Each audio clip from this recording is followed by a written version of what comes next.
a fabulous film with so much to offer for all of us, not only for the competition but what they had to say, everything they had to say. And I was just talking to you a little bit offline, and I think that a tagline for this film could be "No words wasted," because every word in the film, whether it was from the coaches, whether it was from their own confessionals, and to the things they had to say, there was no wasted words. It was a brilliant distillation of an incredible amount of footage, and a lot to talk about how you got to make this film. So, how did you get onto the story in the first place? I actually can credit my brother-in-law, who has family in the house. Thank you all, by the way, for coming. So I had heard about this world of debate. I think most of us have, but I had no idea about the world of speech. And so my sister and her family traveled to the Nationals years ago, before COVID, and came back. Just all they could do was talk about what they had just witnessed.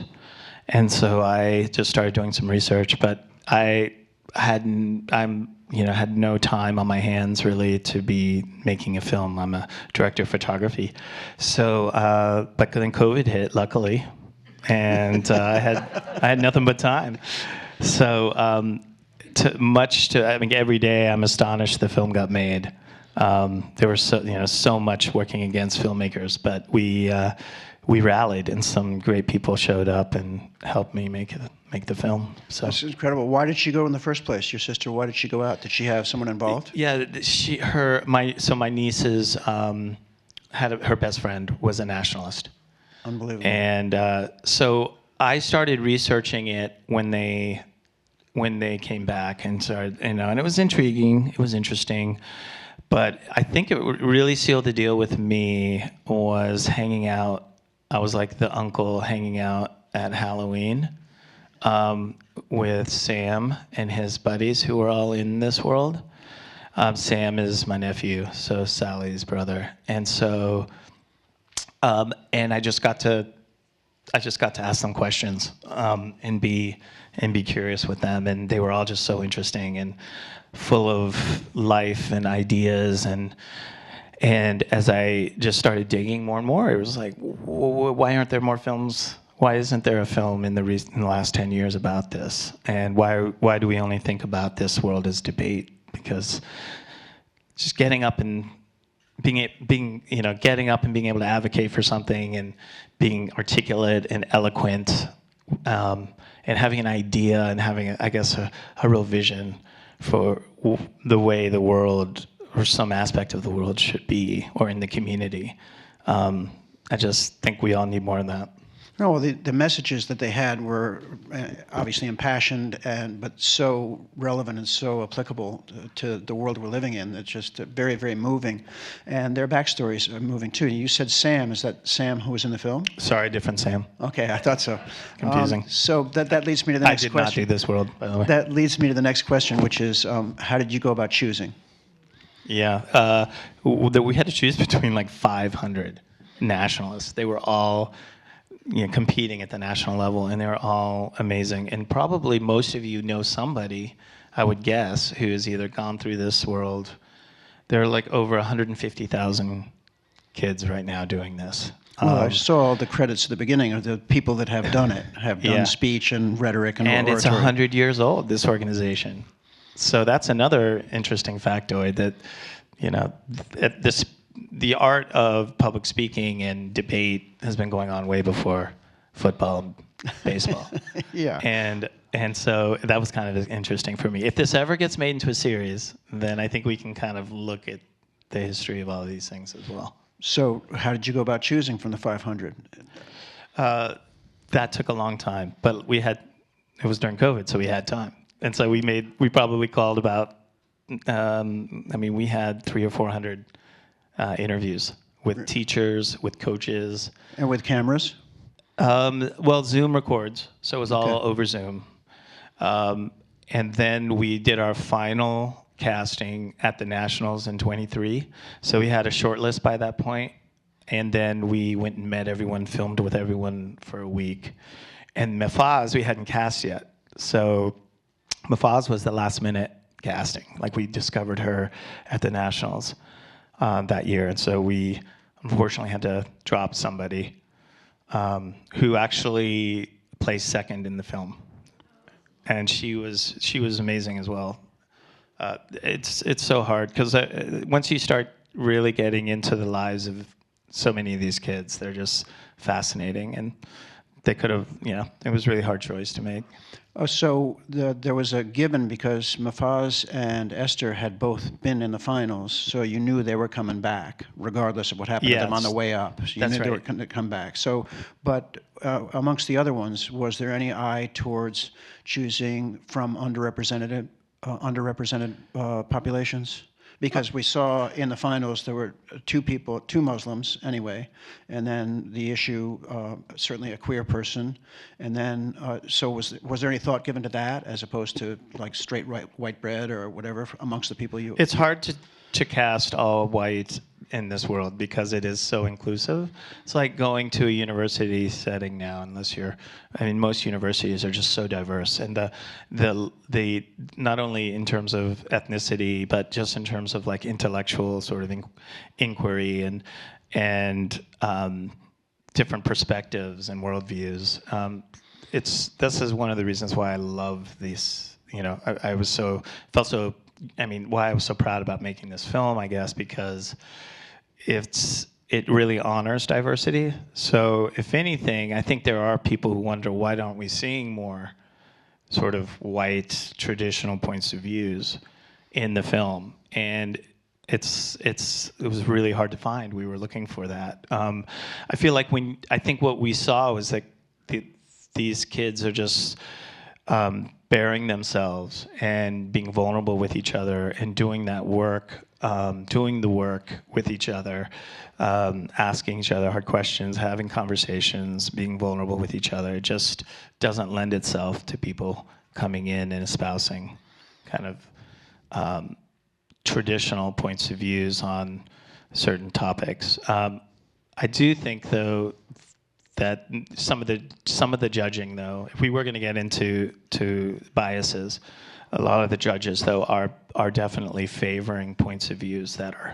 and that creates a sort of, an overall kind of demographic bias. But the judges are definitely favoring more liberal perspectives, for sure. Well, I think one of the telling things in the film, I think, is that the way that it advocates without advocating for just showing the humanity of the different people across a broader spectrum.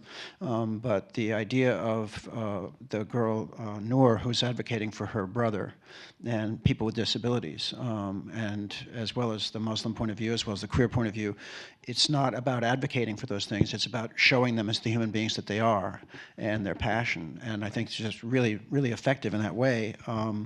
So it's a great form of storytelling because you know that if there's a film that has a clock on the wall, you've got to count down. So it starts with 9 months, goes to 6 months, and so the clock is ticking. And then there's also the suspense of the elimination. So is that the way you sort of wanted to structure the story in terms of driving it forward? Talk about that a little bit. Okay, yeah. So we see the film not less as a competition film, if you want to give it a genre title. We really want it to feel like a coming of age tale as well, and the stories that the kids are living in their lives, that they're writing. We wanted to just immerse viewers inside that. The competition is really sort of structural or scaffolding, but it's really the stories themselves that I think really drive this film. Yeah, and I didn't see it so much, personally didn't see it so much as the scaffolding of the competition, which is obviously the structure, but it was more of a journey film. As you say, it's a rite of passage. It begins point A and it goes to this end point, but what happens along the way is it is a journey. How they reacted to it. So it's more of a journey film to me, and that clock obviously adds to this, and the competition adds to the suspense, but it's also how does the journey end up? Where do these people, from where they started, and that's what you show us. So, and when you were going through it, were you looking for more geographic representation? I mean, there was two from Texas and two from Minnesota, or no? Yeah, two from Minnesota, two from Texas, one from Florida. Okay. And we were looking for California as well, because we're all based in California. So in California, yeah, it's not for a lack of talent there, but I think not surprisingly, the best teachers, it turns out, are in Minnesota. They have the longest history, and Texas has this huge history of competitive speech as well. And so we were also casting for the coaches and the teachers. So when we, so it ended up that we had two from those states. It was just completely. It was kind of random. But we also, so Esther was locked in, right, because she's auto qualified. She was the one to beat. We had to have Esther, and then Also going for the three-peat. So. And going for the three-peat and beating Josh Gad. And then we had, I think Mafaz just happened to be from Minnesota as well. We'd already had Sam. And yeah, what was nice about Mafaz is she goes to the Apple Valley, as you saw in the film. And Apple Valley is this legend in the world of speech and debate. And they actually created the event that we call oratory that you see in the film. But before oratory was created, it was a lot of informative type speeches, and then there were a lot of sort of artistic and interpretive speeches where students are taking existing scripts and texts and cutting them, editing them together, kind of Frankensteining their own piece together. That is a new sort of derivative work. And so the idea of oratory was, okay, let's challenge the student to write the entire speech from top to bottom in 10 minutes, roughly 1,000 words, probably just over. Actually, we were going to call the film 1,000 words. And now they're writing so much in 10 minutes, it would have had to be like 1,400 words. So, speed of delivery. And that was another reason we didn't do debate, just because debate was like, I don't know if you all have seen debate, they just talk too fast. Yeah, well, and I think this is much better in terms of revealing all the things you wanted to reveal, as well as the messages that they had for us. I think that there was one other thing I was going to say, but I want to give the audience a chance to make some questions here. So do we have, please, in the middle? There's a microphone coming your way. Please just wait for that. It's being passed down to you. Hi. I just wanted to say that I really, really loved the film and loved the kids, and it gives me some hope, which is in short supply these days, that the kids have values that they care about. It's easy to believe that the judge is skewed liberal because these kids were all talking about foundational issues, life and death, individuality, justice, things that how can you not feel moved by it? But I'm just curious, the fact that they skewed liberal means that there also were speakers who posed conservative points of view, and I'm just curious if you could tell us a little bit about what some of those speakers talked about. I had yet to see someone get up and argue that the Second Amendment makes our community safer or makes us a better country. I haven't seen anything like what we think about as conservative, or talking about immigration, perhaps. No one would dare go to challenge that. Now in debate, they are forced to take counterpoints, and so they will talk about issues from a more rational point of view, which I think is noble, is important right now. Trying to get away from the politics and really focus on the impacts of some of these policy decisions. So that exists in the debate world, and so they will be talking about things that are more politically conservative, if you will. But the most conservative perspective that I saw was from Solomé, who we almost cast that Mufaz replaced, and that's an interesting story, why that happened. That Jen really felt like Mufaz. We needed Mufaz, and we met her at the Nationals. Solomé, as you heard in the film, we have a couple of excerpts from her speech. She's talking about trauma and how we put too much emphasis on it, we glorify it, we reward storytellers who ultimately she went there and she made this call out, which I found fascinating, but it was too much of a deviation from where we were going with the film. She said, in documentaries as well. During her final speech, which is amazing. That's good. Yeah. I have a question right here. First of all, thank you. It was fun and inspiring. Thank you. And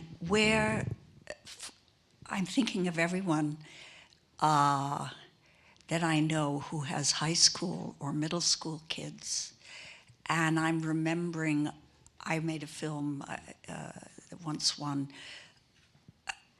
various awards, but one of them was for guidance teachers, pre-service training and in-service training to motivate them to get on with things. Where's this film going to be seen? How can I get people to see it? Yeah, Where? I want every school that Yeah. doesn't have a program to see this film. And how will you do that? Yeah, we're working on it. We have some great partners there's a lot of talking going on right now, which happens. It's part of the planning process. I am kind of impatient.